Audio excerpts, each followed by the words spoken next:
सुखदेव जी ने कहा है परीक्षित, भगवान के 24 अवतारों में कपिल भगवान एक हैं, और आगे चल करके उन्होंने कहा कि ये 3 कन्याएं हुई, मनु की देवहूति, आकृति, प्रसूति। प्रसूति का विवाह दक्ष प्रजापति से हुआ, आकृति का रुचि प्रजापति से।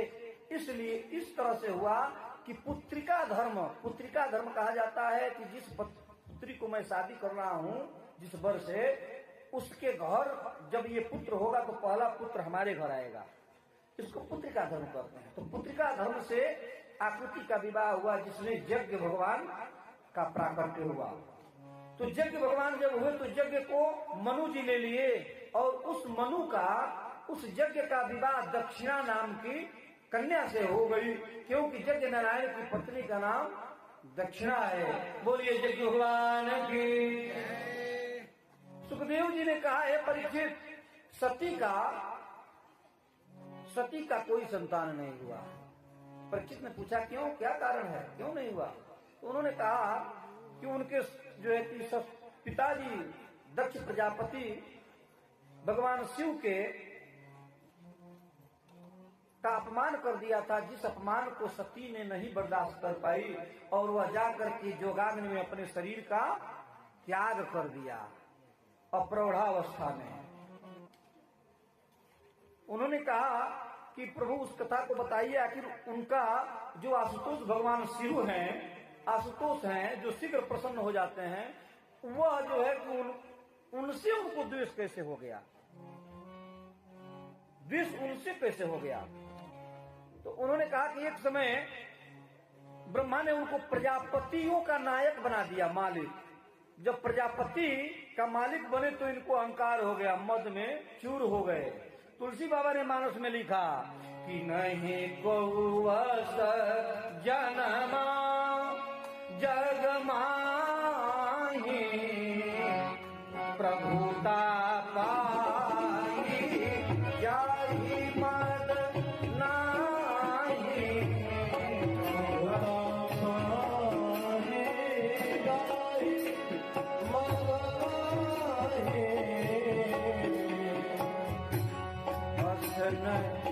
नहीं को जनमा प्रभुता पाई जाहि मद नाही प्रभुता पाई।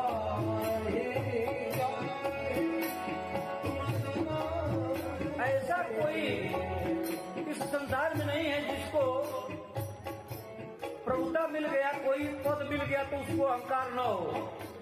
भागवत में 4 प्रकार का अहंकार बताया गया है बाबा। क्या? बल का अहंकार, बल का, बहुत ज्यादा हमारे पास बल है। दूसरा विद्वता का अहंकार, हम विद्वान हैं, हमारे आगे कोई नहीं है। तीसरा परिवार, कुल का अहंकार, हम कुलीन हैं। और तीसरा बल, प्रतिष्ठा, पद।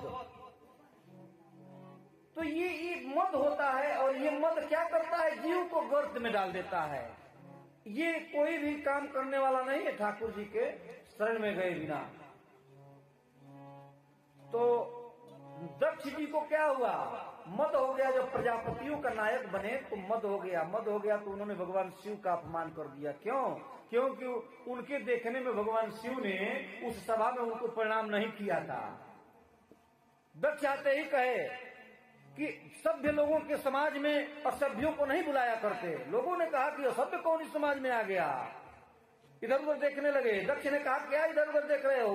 इस शंकर को नहीं देखते?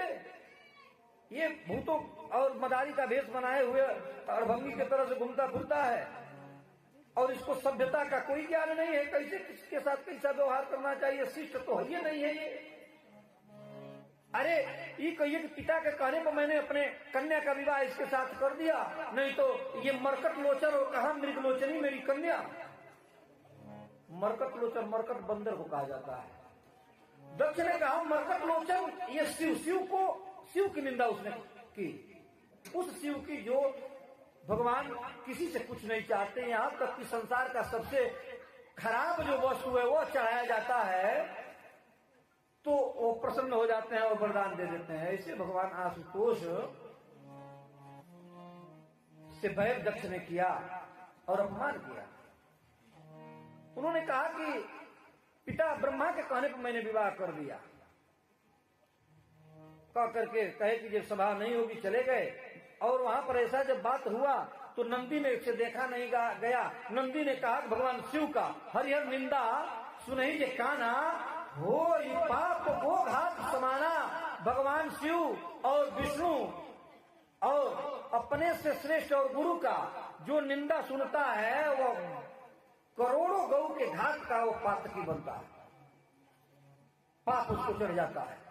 तो उन्होंने कहा, नंदी ने कहा कि ये बाबा का यहाँ पर निंदा ही करके चले जा रहे हैं, ये किस तरह से कामनाओं के सहित वशीभूत में है, ये कामी पुरुष है, ये बकरे की तरह से बड़बड़ा रहा है। तो नंदी ने कहा कि बकरे की तरह से बड़बड़ा रहा है, दक्ष इसके सिर पर बकरे का सिर लग जाए। जब इतना श्राप दिया तो भृगु जी गए थे यज्ञ कराने के लिए उस सभा में। भृगु जी ने कहा कि अय नंदी, ससुर और समाज के झगड़े में तुम का बीच में बोल रहे हो। तो उन्होंने श्राप दिया कि शिव जी के जो भक्त हैं, जो अनुयायी हैं, वो पाखंडी हो जाए। फिर नंदी ने कहा कि आपके जैसे चाटुकार जो ब्राह्मण है वो भिखमंगे हो जाए। भगवान शिव ने कहा कि भाई ये सभा हो रहा है या कोई बढ़िया सभा हो रहा है या कि साफ सभा हो रहा है। बस वो अपने गण को लेकर कहे चलिए घर चलिए, सब ठीक हो गया, चलिए यहाँ से आइए हम लोग अपने घर चलते हैं। वहां से भगवान का भजन करते हुए भगवान भोलेनाथ उठ करके अपने कैलाश पे आ गए। यहाँ आने के बाद सती को ये बात उन्होंने नहीं बताई। सती को नहीं बताई, क्यों? क्योंकि हर बात ससुराल की पत्नी से नहीं बताई जाती है। कुछ बात जो व्यवस्था अगर खराब हो जाए, शिव जी ने नहीं बताई कि भाई क्या मतलब है, वो अपना स्वभाव से बता दिए, हमारा अपना स्वभाव है, हम चले आए, क्या उनसे बताना है। भाव में कमी आ जाएगा, किसी के कमी को बताया जाएगा तो उसके भाव में कमी आ जाएगा, जो भाव में कमी आ जाएगा तो प्रेम में कमी आ जाएगा, और प्रेम में कमी आ जाएगा तो दुराव होगा। और दोनों इस सांसारिक व्यवस्था में प्रेम और वैर दोनों बुरा है। यदि संसार से आप अधिक लगाव कर देंगे तब भी बंधन में फंस जाएंगे, और ज्यादा वैर कर देंगे तो द्वेष भाव में उल्टा सीधा कर्म कर देंगे और पुनः यहीं पे पड़े रह जाएंगे। इसलिए दोनों स्थिति में अपने आप को रहना पड़ेगा, समझना पड़ेगा जीव को। भगवान भोलेनाथ आकर के सती के से नहीं कुछ कहा, भगवान का भजन करने लगे। कुछ समय के बाद दक्ष प्रजापति ने क्या किया, यज्ञ किया। उस यज्ञ में सभी लोगों को निमंत्रण दिया, भगवान शिव को नहीं दिया। और जितने देवता थे और देवी उस सब भगवान कैलाश के ऊपर से जाना शुरू कर दिए। काहे लिए वो जानते थे कि झगड़ा भइल ससुर समाज में देखल जाए कि पति आई बा कि ना भाई, देख लिए कि उन्हें चिट्ठी आई बा। तो भगवान भोलेनाथ तो भजन करते नहीं हुआ, अपने मस्त बानी अपने दुनिया में। सती जी के आंख गईल ऊपर, देखली कि जो विमान से सब देवांगना कहाँ जाता सब, तो ऊपर से सब कहता, अरे बहना सती, अरे तुम नहीं चलोगी, पिता के यहाँ तुम्हारे बहुत बड़ा यज्ञ हो रहा है, तुम्हारे पिताजी कर रहे हैं और तुमको निमंत्रण नहीं आया है क्या? सती ने कहा चलो चलो मैं भी आ रही हूँ, आया है। सती जी ने भाई अपनी प्रतिष्ठा को बजाय कैसे कहेगी जब कोई सूचना ही नहीं है, कैसे यज्ञ हो गया। आई सती, आने के बाद भोलेनाथ के सामने बैठकर प्रणाम की।